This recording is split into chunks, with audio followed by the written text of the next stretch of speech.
Engine दीजिए, दिल्ली को सजाइए, ये हमारा अगर विधानसभा चुनाव में गठबंधन करके उतरते हैं तो कितना? कोई बात नहीं, गठबंधन के बावजूद तो हम 52 सीट जीते हैं। इस चुनाव में अगर आप विधानसभा वाइज देखोगे तो हम 52 सीटों पे विजयी हैं।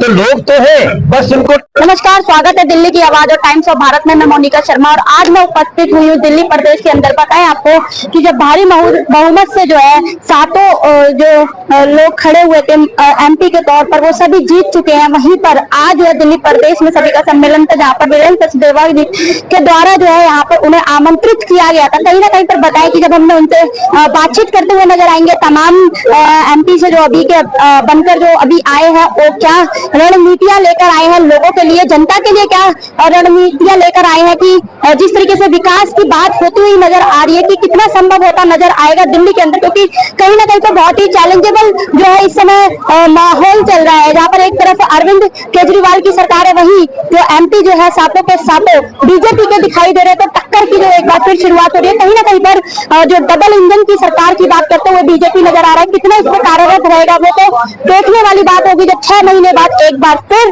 विधानसभा के चुनाव होंगे। देखिए, नरेंद्र मोदी जी ने हैट्रिक मारी, तीसरी बारी मोदी जी, तीसरी बारी मनोज तिवारी और तीसरी बार दिल्ली बीजेपी ने सातों सीटें होकर के विजयी होकर के हमने भारतीय जनता पार्टी को दिया है, नरेंद्र मोदी जी को दिया है। इसमें सबसे ज्यादा हम किसी का आभार प्रकट करते हैं तो दिल्ली की जनता का करते हैं, नरेंद्र मोदी जी का करते हैं, जिनके कुशल नेतृत्व में, जिनके अच्छे कार्यों से अब हमको भी एक सांसद को कहने का फक्र होता है कि मैंने 14,600 करोड़ का काम अपने क्षेत्र में कराया। कुछ लोग आए थे देश के टुकड़े टुकड़े करने वाले, हमारी दिल्ली की जनता ने उनके चीथड़े चीथड़े उड़ा करके भेज दिया है वापस। उन लोगों के आप जा करके उनके ऑफिस चेक करिए, वो जहां ऑफिस लगाए थे वहां से एसी भी उखाड़ के ले गए, जहां बैठे थे वहां जो कंबल और दरी थी वो भी उठा करके रात में ले गए हैं। बल्कि पता चला कुछ तो बेड यहाँ के लोगों ने दिया था, लेकिन वो भी लेकर के वो भाग गए। वो लोग ढूंढ रहे कहाँ गए। तो ऐसे लोगों का, जिनको मैंने पहले ही कहा था ये टूरिस्ट हैं, बिहार से भगाए हुए हैं, कहीं शरण ढूंढ रहे हैं, मगर जो सेना को गाली देगा, जो देश के टुकड़े करने की बात करेगा, जो घर घर से अफजल जैसा आतंकवादी निकालने की बात करेगा, उसको इस देश की जनता कहीं नहीं छोड़ेगी। और यही कारण है कि आज देश की लगभग इंडी अलायंस इतनी पार्टियां मिल करके भी जितनी भाजपा अकेले सीट लाई है उतनी भी सीट नहीं ला सके।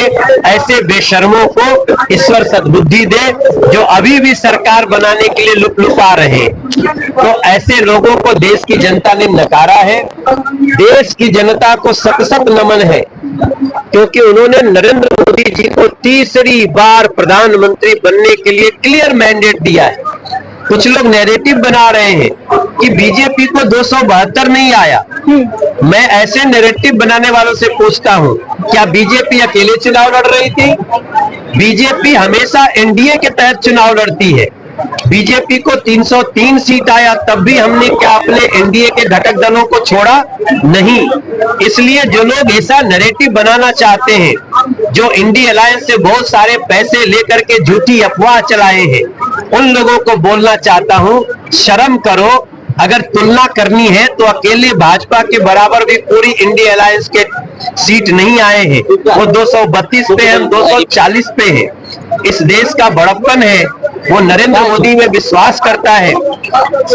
65% लोग नरेंद्र मोदी जी को देश का फिर से पीएम देखना चाहते थे और वो हमारा सपना सच हुआ है।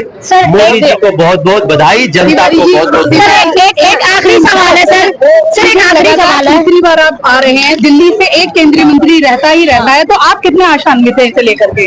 हम तो केंद्रीय मंत्री से भी ज्यादा अपने को महत्वपूर्ण समझते हैं।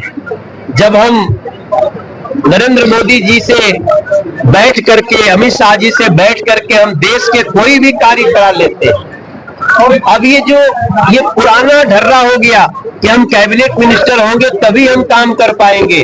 काम करने वाला एक कार्यकर्ता रह के भी काम कर लेता है। We are doing. अच्छा, एक दिल्ली की जनता जो है चुनाव 6 महीने बाद आने वाले हैं, उसकी तैयारियों को लेकर के आप कितना सजग हैं? और हम कितना आज ही से शुरू हो गए हैं जी। हम दिल्ली को समझा रहे हैं, अगला चुनाव दिल्ली के पानी के लिए होगा। आज गरीब हो, अमीर हो, मध्यम वर्गीय हो, पानी चाहिए कि नहीं? आप जा करके गलियों में सर्वे करिए बहन, हर व्यक्ति गरीब से गरीब झुग्गी वाला भी पानी खरीद के पी रहा है। और ये जो हमने शर्मसार करने वाली तस्वीर हम देखते हैं, टैंकर माफिया टैंकर भेजता है और उसके पीछे गरीब लोग पाइप भेज करके लगते हैं। क्या यही दृश्य दिल्ली को देखना है? नहीं। इसलिए मैं प्रार्थना कर रहा हूं कि 5 महीने बाद बीजेपी को दिल्ली में जिताकर नरेंद्र मोदी जी को डबल इंजन लगाइए। इन सारे भद्दे तस्वीरों से दिल्ली को बचाइए। पानी भी साफ देंगे, गलियां भी बिना जल जमाव के देंगे, गलियां सुंदर देंगे, नाले सीवर अच्छे देंगे, प्रदूषण मुक्त दिल्ली देंगे। बुजुर्गों को पेंशन बंद कर दिया है वो शुरू करेंगे, और जो भी बिजली में जिसको कुछ फायदा होता होगा उसको और ज्यादा फायदा कराएंगे।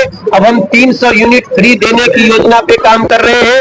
हमारे बहनों को जो बस में बिना पैसे के जाना होता होगा वो भी रहेगा, और साथ में बसें भी एयर कंडीशन देंगे। इन सारी चीजों के साथ भाजपा को लाइए, मोदी जी को डबल इंजन दीजिए, दिल्ली को सजाइए। ये हमारा अगर विधानसभा चुनाव में गठबंधन करके उतरते हैं तो कितना? कोई बात नहीं, गठबंधन के बावजूद तो हम 52 सीट जीते हैं। इस चुनाव में अगर आप विधानसभा वाइज देखोगे तो हम 52 सीटों पे विजयी हैं। तो लोग तो हैं, बस उनको खाली ये भ्रम दूर हो जाना चाहिए कि जिनको लगता है पानी देना मोदी जी का काम है, उनसे बताना चाहते हैं भैया 73,000 करोड़ का बजट अरविंद केजरीवाल के पास है, जो वो सिर्फ लूटने में विश्वास करता है। अगर जिस दिन उसको गली में लगा दिया गया, हर विधानसभा पे 1,500 करोड़ रुपए लगेंगे, 1,005 करोड़। अगर इतना पैसा मिल गया तो दिल्ली की हर सड़क रियली दुनिया के बेस्ट सिटी जैसी हो सकती है और पानी साफ मिल सकती है। सर, आपके साथ कहीं ना कहीं पर जब